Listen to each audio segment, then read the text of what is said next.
Hi guys! Hello all, welcome to our first video of 2020. Sorry we haven't been around much over the winter. We planned a big trip and then that trip we've now spent a lot of time cancelling. So first of all, with everything that's going on, we hope you're well. So we've just decided to do another quick video series while we're trapped in the house of commonly asked questions that we get put to us over the internet. So it's just going to be our thoughts, won't take too long. And then if you like these videos, give us a quick thumbs up. Any questions you can shove in the comments below and we can cover them in future videos. So one that came up a lot, either I'm new to riding, I'm new to touring, I want to take my partner or child or whatever on the back, want to buy a decent quality helmet, don't want to spend a fortune. So have you got any experience of anything like anything a bit cheaper? So we love shoeies. I think we've both been wearing shoeies now for probably, well, quite a while. I'm not going to give away our age, but quite a while. And we were flying to New Zealand, didn't want to throw our really expensive helmets on the plane, walked into J&S, found these. An HJC IS Max, this is an extra large, that is a small. We paid about £140 to £150 for these. Really good helmet. To be honest, been really impressed with it for the price. We were that impressed with it when we were away in New Zealand, came back and I bought my dad one and we used that for the Romania trip. So just going to give you a few of our thoughts. So first of all, disclaimer, this bit here, please read that. Yeah, there we go, thank you very much. But first things first, make sure you buy the helmet that fits, and I think these have got quite a neutral head shape. Well, they must do, because we don't usually manage to find ones that fit both of us, so... Yeah, the fact that we went in and it was just like, oh, a small in that fits here and it's comfortable, and extra large in this fits. And then your dad, when we got back as well, found yeah, and my dad, extra large. You see, that's got to be quite rare that we all get them. To be fair, me and my dad usually fit the same style of helmet, but Jazz is usually a very different style of helmet, so it fits all of us. I'd say it just probably takes a little bit longer to bed in than some of the plusher models. A little bit longer, but not too much. Mine was pretty comfortable straight out the box, to be honest. I was really happy with it anyway. I think it might just be because I've got much bigger ears in the ear compartment. So from a comfort point of view as well, really easy to fit an intercom in with not feeling the intercom equipment. So we'll just show you a little bit of sort of the inside now to show you that. So okay guys, just on the intercom front, because a lot of people now are using intercoms probably more than before. This is a Scala G9 unit fitted to this one, but it's probably pretty much the same as most other ones in terms of the way it fits. So first things first, I always like to look with an intercom. Has it got a nice hole for the speaker? And hopefully there you can see it has. It's got a nice big speaker pocket recess, so that keeps it away from my big ears. Not too thick a curtain on the side, so easy to fit a clamp on and put the wires up, which is really good. So I found that okay. And then if we just take a look at the way the cheek pads fit, all the lining is removable for cleaning, and it's really nice and easy to fit a mic because of the way they pop in. There's plenty of space. And therefore what that does is it makes it, I think, really comfy as a touring helmet. Yeah. Other than that, I mean, part of the comfort, wind noise. I mean, I know you normally wear a full face anyway, but how is the wind noise coming from a full face? It is a little bit louder than my normal helmet anyway, but it doesn't make it uncomfortable. It doesn't interfere with me when I'm actually riding or anything like that. I can still hear the intercom. We've got the G9s on these ones, which are a little bit quieter than the Pack Talks were anyway, and I can still hear that perfectly fine, so I don't think that that's an issue. Yeah, I mean, I'd say that from me coming from a flip front Chewy to this, I don't think it's any noisier. I really don't.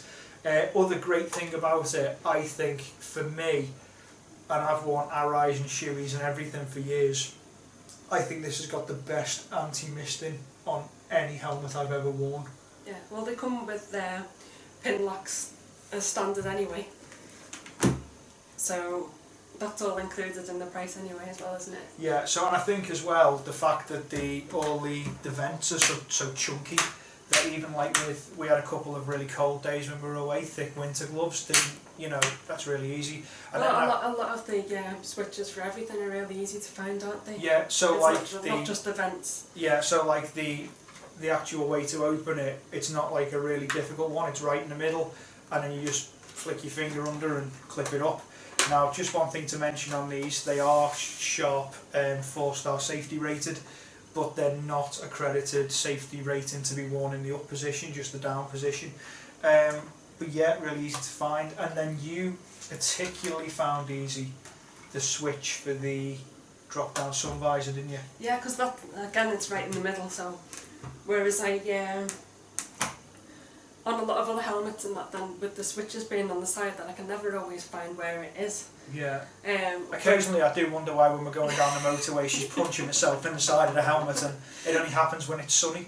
But anyway, with this one, that is right in the middle, so it means that it's like really easy to find anyway. Yeah. So it's just on the top there. Yeah, so what I would say is, yeah, there you go, so just there, click it forward, and it's got a latch position that's nearly all the way down, and then another one to bring it down to its final position.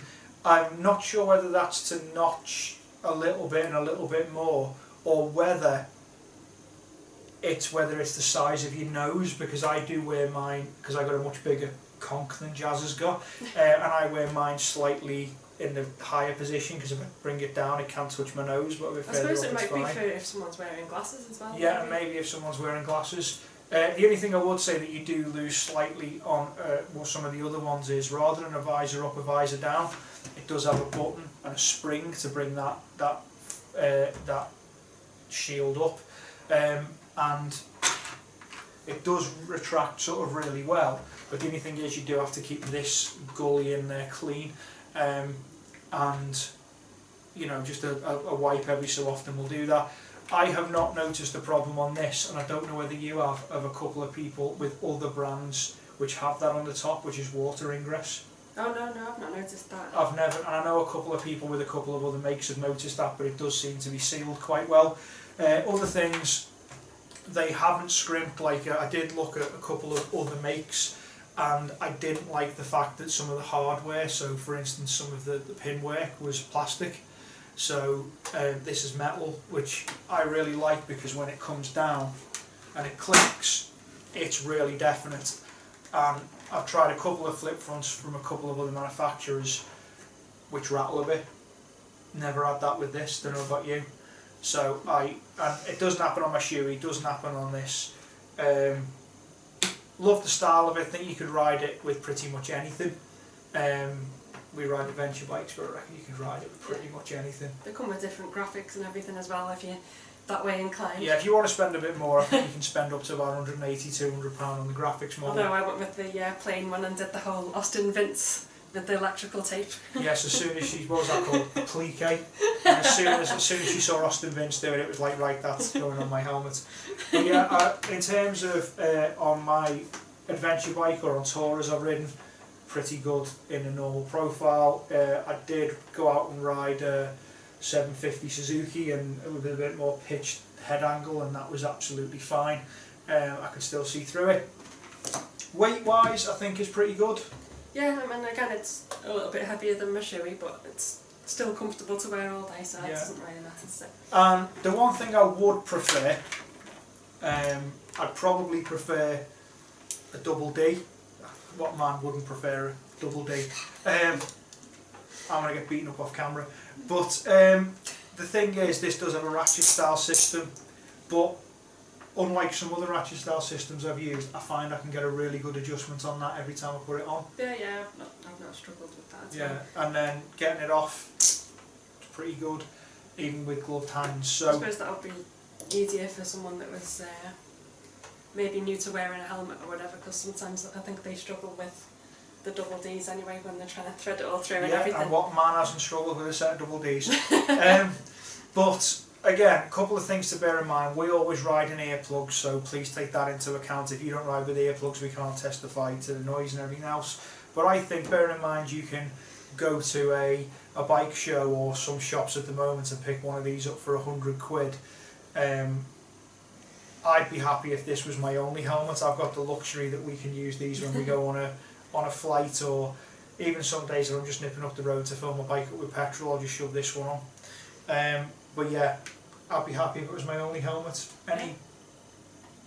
Any closing thoughts? Any issues you would have with? No. No.